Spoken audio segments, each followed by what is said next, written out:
Good on recording. All right. Good morning, everyone. My name is Chandler. I hope all is well.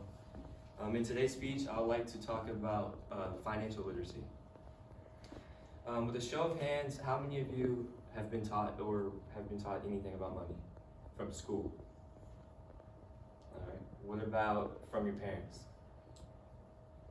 So quite a few of you. Money is a concept that we can't live without. It's what makes the world go around.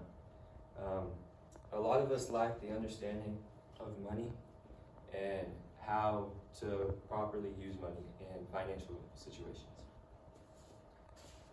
Personally, I've always been interested in income. Since high school, I've taken multiple business and finances classes and plan to continue growing my knowledge in college. After reading this, or with multiple years of reading and books, two of the great sources I've found from high school but a good book is Rich Dad, Poor Dad and Think and Grow Rich. After reading these books after reading these books and the knowledge of my parents, I've opened a debit card, a COD, which is a certificate of deposit, which is it gains interest every time you open it if you put funds in, and put money into the bank account. Financial literacy is a necessity that we all need. It's something that's very important. It is not something to take lightly. The lack of knowledge of financial literacy could potentially mess up your career.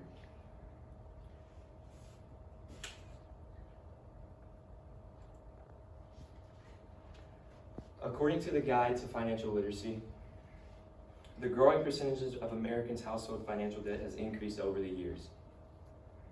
This proves that the lack of being financially stable has increased or has negatively impacted Americans. 4 out of every U.S. workers live paycheck to paycheck, and 75% of them are in some sort of debt and assume they will always be. The horrifying thing is that trickles down to the kids. Kids tend to follow in their parents' footsteps, and without the proper knowledge of the parents of financial literacy, it is an ongoing generational effect. If the parents are not financially educated, most likely the kids will begin to not gain interest and not learn.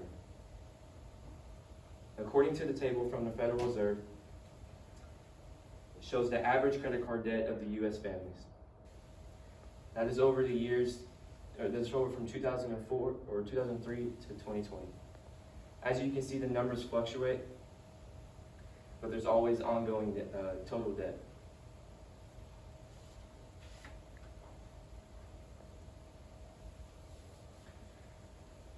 In the text, Financial Literacy Explicated, individuals can't improve financially without creating a budget. It's the number one goal when becoming financial literacy is creating a budget. In Financial Literacy Explicated, that budgeting is essential and enables individuals to make the most out of every dollar. In the picture here, this all falls into financial stability. You have finance, cash, savings, funds, expenses, and accounting. Those three subtitles, or all those subtitles, involve around a budget. According to the Federal Reserve Bulletin,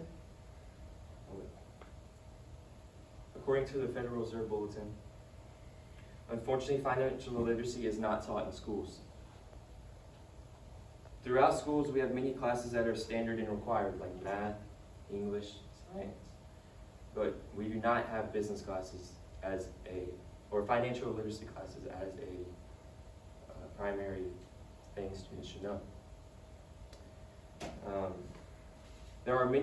Although there's not many classes, there's many self-helps on the internet.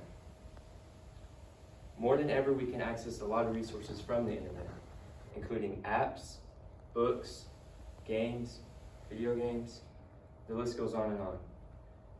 As Americans, we have grown to adapt this lifestyle, and we are still slowly and surely getting it into schools.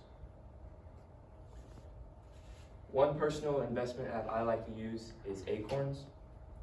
It's the green one on the left-hand side. How that works is basically you link your debit card or credit card to the app, and every time you spend money, it rounds to the nearest dollar. So say I buy a Coca-Cola for $1.98. Acorns will take that $1.98 and round it 2 cents and make it $1 and invest it into a stock portfolio. So every time you buy goods, services, you're technically investing. And that is making you one head of the game in financial literacy. Also, the books I've personally read are Rich Dad, Poor Dad. This is a book that talks about he talks about seeing his dad poor and making the financial stability and finding the assets and liabilities to improve his lifestyle and what he did in that situation to overcome his goals of being rich.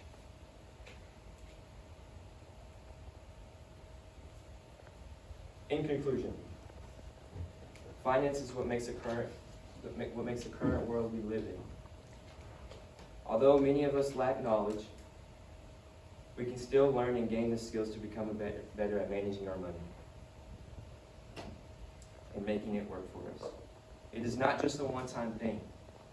Once you learn to be financially literate, you will then become to gain knowledge and spread that knowledge to other individuals in your family or friends. The knowledge doesn't go away. If we can have that trickle-down effect, most individuals will become financially literate.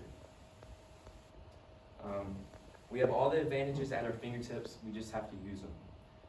Although we do not get it taught in school, there's still personal ways to go about doing financial literacy and learning and adapting into it for our lives. Thank you all for your time, and I hope you enjoyed my presentation.